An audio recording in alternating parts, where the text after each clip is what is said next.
E é hora de eleições aqui no 3 em 1.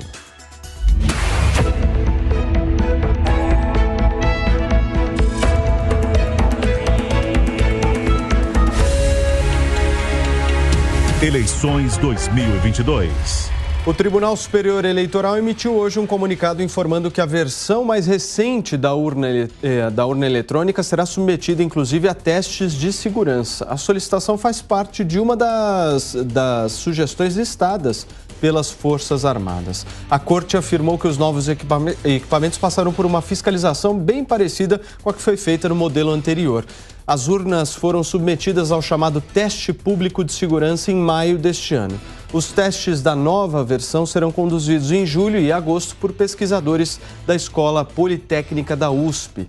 Ontem, o ministro da Defesa, general Paulo Sérgio Nogueira, disse em comissão do Senado que pediu que o TSE acolhesse 3 sugestões feitas pelos militares. E uma delas era justamente o teste público nas urnas, sem deixar de enfatizar o poder que o Tribunal Superior Eleitoral tem sobre as eleições. E esse posicionamento do TSE, Piperno, começa. Eu acho que o TSE está exatamente fazendo aquilo que ele tinha planejado enquanto cronograma para essas eleições. Esses testes, eles não são novidades. E o TSE acata boas sugestões, não só das Forças Armadas, como, por exemplo, dos peritos que também estão envolvidos nisso. Agora, a organização, a responsabilidade do processo eleitoral é dele. Então, quando alguém vai lá e sugere que tem que fazer teste usando até mesmo voto impresso, aí o TSE fala não. E eu acho que é assim que tem que ser. Sobre isso, inclusive, a ótima colunista Malu Gaspar disse que o ministro Ciro Nogueira procurou Alexandre de Moraes e tiveram uma conversa no sentido, então, de aparar arestas aí entre governo, Forças Armadas e exatamente o TSE. E por que o Alexandre de Moraes? Porque ele vai ser o próximo presidente do tribunal. Marco, sua vez. Olha, Paulo, de novo aqui eu vejo a manifestação das Forças Armadas num sentido completamente razoável. Todos os pontos que eles levantam e colocam no sentido de ter um escrutínio mais honesto, mais transparente, mais idôneo. E o ônus de provar a idoneidade é do TSE, é de quem conduz o processo eleitoral. Então você tem... Quem é o credor dessa relação, né? E quem é o devedor? O credor é o cidadão. O cidadão, ele tem a prerrogativa de desconfiar. E quem tem que provar a lisura desse ambiente, acima de qualquer dúvida, é o Estado. E quem do Estado organiza isso? É o Tribunal Superior Eleitoral.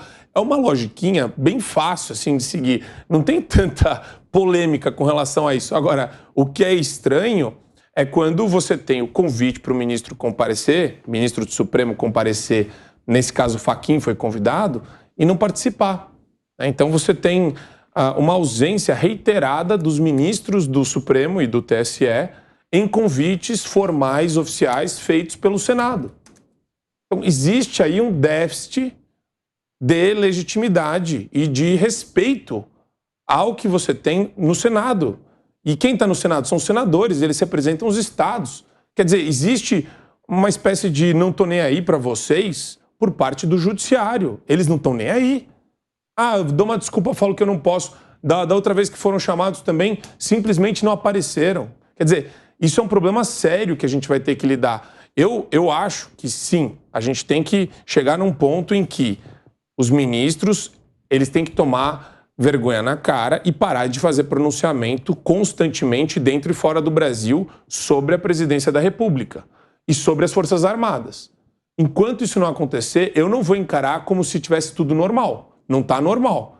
Porque eles estão apontando para a cara de pessoas de dentro do governo que estão falando, e do Estado, inclusive, não é nem só governo, e falando, vocês não podem questionar isso. Como assim não pode questionar isso? Então a gente está brincando de fé cega agora, com voto popular. Eu não acho isso justo, eu não acho isso honesto e eu não acho isso transparente. Constantino, como é que você viu esse comunicado do TSE? Um avanço?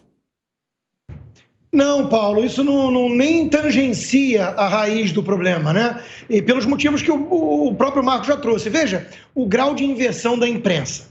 Quando você abre os principais jornais, você encontra a seguinte narrativa: as Forças Armadas foram cooptadas pelo bolsonarismo e têm um viés político. Sendo que elas estão pedindo apenas, e foram solicitadas a isso, mais transparência e oferecendo sugestões para um processo que é administrado e centralizado pelo TSE, uma jabuticaba brasileira que tem 3 ministros ali do próprio STF. Né? Enquanto que a verdade é que o TSE exige que todo mundo encare as urnas eletrônicas como dogma, como algo sacrossanto, como cláusula pétrea da Constituição, que não pode ser criticada, e eles sim, TSE, ministros do TSE e do Supremo, adotam postura política, viés político, partidário e ideológico, perseguindo o Bolsonaro. Então, o grau de inversão é um negócio surreal, surreal. O Piperno mencionou a jornalista Malu Gaspar, eu queria aproveitar só para indicar o livro sobre Odebrecht dela, que remete a um momento político que, sim, enfim, a gente quer deixar para trás. Excelente, excesso de corrupção. E são esses aí que estavam nessa corrupção com empreiteiras que indicaram muitos desses ministros, a maioria. Então é importante lembrar isso. Veja, as Forças Armadas estão dando algumas sugestões aí que podem melhorar um pouquinho uma coisa ou outra. Esse caso do teste não é a raiz do problema. É a falha humana, é a centralização, é a opacidade. Eu quero, em relação a esse desrespeito à Casa do Povo, aos estados, aos parlamentares, que o Marco mencionou, eu quero ler a mensagem do senador Girão, que tem feito um trabalho muito importante e corajoso nesse aspecto. Quem tem apreço pela democracia, né, perguntando, de novo, o Senado faz sessão histórica sem a presença de ministros de tribunais superiores que têm se negado a aceitar convites para dialogar com a Casa do Povo. Né? Segurança das urnas foi debatida em alto nível pelo Ministério da Defesa, pela Polícia Federal, pela Transparência Internacional e parlamentares. Quer dizer, onde é que estão esses ministros do TSE? Numa torre de marfim, apontando o dedo e ameaçando com prisão aquele que não tratar a urna do Brasil, Butão e Bangladesh como a mais segura do planeta. Muito bem. Você queria falar, Piperno? Você pediu a palavra? Não, é que enfim, é uma observação ou é um comentário? Porque não, o Conrado está na fila. Só uma observação muito rápida. Aliás, duas muito rápidas. Constantino sempre cita esses outros países que têm urnas eletrônicas. Eu estou, inclusive, iniciando um trabalho sobre isso aliás, devassando processos eleitorais de vários países. Hoje, por exemplo, era da Suíça. Na Suíça, você pode optar por esse voto eletrônico, inclusive, Constantino, eles te dão uma espécie de um chip, um código de segurança. Você pode votar até pelo teu smartphone. E sobre os ministros... Você está comparando a Suíça com seus 20 e tantos cantões com o Brasil, centralizado no TSE. Então vamos lá. Isso. Então vamos lá. Quem é o presidente da Suíça, Piperno? Vamos lá, que vocês falam... Quem é o presidente da Suíça? Você ganha 1 milhão se acertar. Eu vou falar um negócio para você. Você disse que só tinha... 1 milhão. Você falou que só tinha os outros 2. Eu já estou te citando um terceiro que também usa isso. E para não tomar muito tempo, a gente fala da Austrália na segunda-feira. Sobre os ministros do TSE, são 3 do STF e 4 indicados pelo presidente da República. Muito bem, vamos lá, Conrado. Ninguém sabe quem são. É muito interessante a gente analisar como é que se dá essa dinâmica dentro das urnas eletrônicas, né? As pessoas em casa ficam, será que a urna é segura? Não é? Um hacker pode quebrar ou não? Para dar uma analogia para as pessoas como é que funciona, a urna eletrônica é como se fosse uma casa. Ela tem uma porta principal que é muito bem segura, como o TSE diz. A porta principal tem muita segurança, é difícil de entrar, é possível com muito esforço. Mas ela também tem uma porta dos fundos, ela também tem uma janela, que são os aplicativos, é a porta para impressora, é a porta USB, tudo isso tem acesso. E aí o que são os votos? Os votos são uma mala. Imagina que tu tem uma mala cheia de votos lá no teu quarto, tá? E a gente tem que pegar pela porta da frente. Essa mala que está lá no teu quarto, ela tem a criptografia, que é difícil de abrir, para saber o código que ela tem, é muito difícil. Mas sabe o que não é difícil, meus amigos? É a troca da mala. Ninguém está dizendo que será alterada aquela mala, mas a troca dela é facilmente realizável. E isso aí pode acontecer com ataques pela porta dos fundos, pelas janelas e não pela porta principal. É isso que a gente gostaria que fosse mais claro. Então, explicar um pouco como é que se dá... Às vezes, esse sistema tecnológico para as pessoas é para tu enxergar. Os votos são computados, é feito um pacote que tem que ser mandado lá para o TSE. O pacote pode ser quebrado por um hacker? Muito difícil. Mas ele pode ser substituído por novos dados, por novos votos? Muito facilmente. Então, isso aqui, na minha visão, se tivesse que ser realizado um teste público das urnas eletrônicas, que fosse feito como era antigamente as eleições. Chama um representante de cada partido, um grupo, para testar se consegue violar as urnas ou não. Muito simples, pega um de cada partido ali, chama um time para testar. E aí a gente vai ter uma lisura cada vez maior. Se tudo funcionar de maneira lisa, com os testes realizados, eu não tenho problema nenhum com a utilização da urna eletrônica. Não, só uma coisa. Os partidos políticos foram, sim, convidados para os testes que vão acontecer agora. Opa! Inclusive... Ninguém pode agir, tu pode assistir. Tu não pode agir. Mas tu não pode agir. Eu tô falando agir.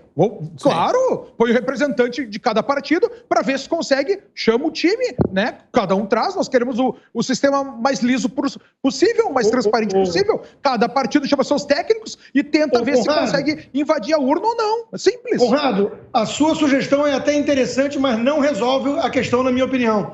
Porque eleição é o voto do eleitor, do cidadão. Né?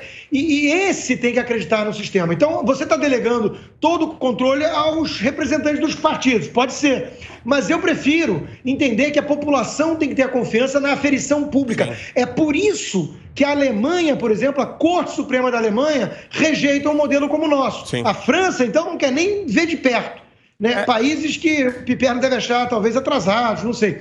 Mas eles não aceitam... Eu gosto deles, inclusive os dois repeliram a direita pelo voto. Eu gosto muito deles. O eleitor precisa confiar que em quem ele votou foi onde o voto foi parar. E isso no modelo que temos hoje, mesmo com o partido dizendo que tentou adulterar e não conseguiu, eu não sei, porque vem da origem. Eu não sei nem quem são os programadores, o que eles pensam, o que eles comem, o que eles assistem. Eu não sei nada sobre essa turma toda. É muito pouquinha gente numa sala secreta. 20 e tantas pessoas dominando esse troço todo, esse processo todo. E é por isso que eu sou a favor do teste público. Só que o teste público realizável não pela Politécnica da USP, né? Mas que sejam mais pessoas envolvidas nesse processo com objetivo de esclarecimento. Meu único objetivo, como tu bem falaste, Constantino, é a transparência do processo, a lisura do processo. E uma coisa que é importante é a questão da redundância, né? Quando se fala em redundância, da contagem dos votos, das cédulas, efetivamente, que você teria uma impressão que seria colocada num processo que permitiria a auditoria à parte, quer dizer, você percebe, quando a reação de quem organiza o negócio é de ataque, exclusivamente de ataque, parece que a gente encostou numa ferida e parece que a gente apertou uma espécie de gatilho desse pessoal. E é por isso que a suspeita ou a suspeição das urnas só aumentou. Eu nem tinha tanta suspeição com relação às urnas, vou ser sincero para você, Paulo. Só que quando eu vejo uma reação emocional completamente tresloucada, ativista, de ministro do Supremo Tribunal Federal, aí eu falo, tem coisa aí, vai acontecer alguma coisa. Ministros esses que demonizam o Bolsonaro, que agem como militantes políticos, que soltaram um certo ladrão aí que está elegível. É muita coisa junta para o alinhamento dos astros é propício para você olhar e falar, poxa, eu tenho muito mais suspeita do Barroso batendo no peito fazendo congresso. É inacreditável, os congressos do Barroso, as falas do Alexandre de Moraes. O que solta o Lula é o Faquin que vai coordenar as eleições? Paulo, isso vai... Não vai, Conrado. E eu vou falar... Você acha que tem a questão dos astros? Não vai mudar agora o presidente. Existe um alinhamento de astros. Eu vou além. Inquérito das fake news. A gente está falando de um período negro da história brasileira, Paulo, que vai ficar nos anais da nossa história como o período mais negro do Supremo Tribunal Federal. Escreve isso. Inquérito de fake news. Isso daí, esse inquérito do fim do mundo não deveria existir. A gente vai olhar com vergonha para essa época. Piperno, você acredita em astrologia? Não, isso aí é coisa de Olavo de Carvalho. Mas eu queria dizer para você o seguinte. De fato, o STF ele tem, sim, reações, às vezes, que até me surpreende. Fico um pouco estupefato com o vigor de algumas. E por quê? Porque ele também, como grande parte da sociedade brasileira, ele está, sim, identificando uma atmosfera de golpe. Faltam 79 dias para as eleições e eles continuam com essa narrativa. Todo dia, ela faz sempre igual, porque sabe que se perder há sim uma suspeita de que alguma coisa diferente vai ser tentado. Então é claro que ele tem que se blindar, é claro que ele tem que se proteger. Só que o ônus de provar a lisura é deles. O ônus de provar que o processo é idôneo é do TSE. E o TSE já provou muitas vezes. Ele faz eleição desde 1996. Isso lembrando de 3 coisas. Primeiro, que a Polícia Federal, no inquérito, concluiu que não era auditável a urna do jeito que é. Segundo, que o PSDB, em 2014, tentou contratar uma empresa internacional e ela concluiu que não dá para auditar. E terceiro, lembrar que a nossa lei exige aferição pública e essa lei é ignorada há anos. Então, o sistema que temos hoje da urna em primeira geração é, além de tudo, ilegal.